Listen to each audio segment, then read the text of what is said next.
Here's the final fence for him now, and he gets over it safely. He's clear now by about 12 lengths from Horus and exit to Wave, and coming up towards a line. 6 out of 6 for the champion hunter. Now he's beaten the pros. Great ride by Thornton. Kingscliff wins. Despite a broken rein, Andrew Thornton wins aboard Kingscliff, adding to his 840 plus victories.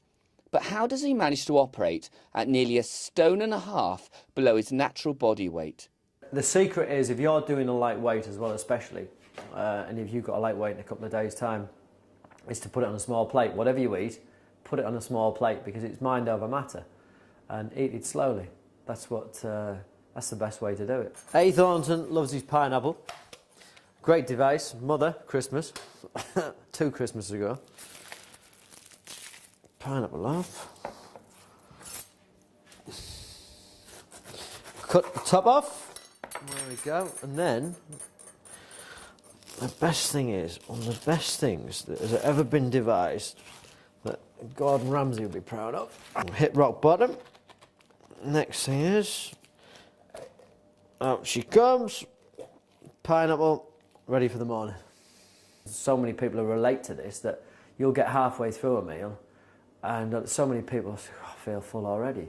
You don't need it. We do not need the amount that we eat on a regular basis. You know, I always say eat of something, a little of what you enjoy rather than sticking to never call it a diet. That's number one.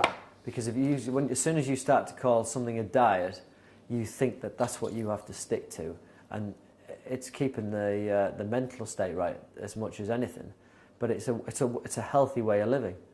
And if you fancy a little bit of chocolate, I would say don't not have it.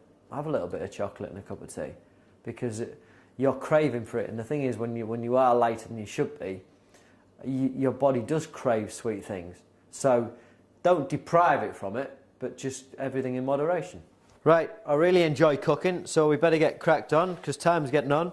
Tonight, asparagus, mushrooms, and a little bit of red cabbage, and I must be one of the poshest jockeys there is around. I'm having quail. Right, a couple of bits of quail. Going to tidy these up. Just cut the legs off, so they'll just look a little bit more appetising. I've managed my weight as the fact that I don't do as light as I used to. Everybody does 10 stone when they start with. I did it for about 2 years. Then you put your minimum weight up to 10.2 and 10.4. It's longevity. If you try and do too light, too long, you just won't last. Asparagus. Take the bottoms off the asparagus. Always take the bottoms off the asparagus, because that is like chewing wood. And how much have you lost in a sauna? What's the most you've lost? It depends how hydrated you are in the first place going in. If you've had a reasonable weekend and you haven't had to look after the weight and what have you, you could probably lose 5 pounds in the space of about an hour and a half.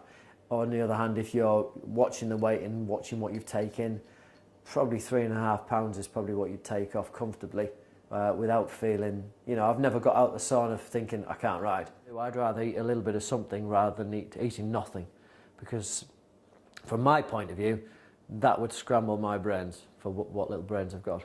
But other people might find it easier not to eat anything at all and go down that route. But yeah, mentalities definitely have changed. I think AP's been a big ambassador for that, because he's teetotal, and the likes of Richard Johnson, you know, he's the ideal size to be a jockey, very sensible in what he does, and they're role models to the younger jockeys coming through.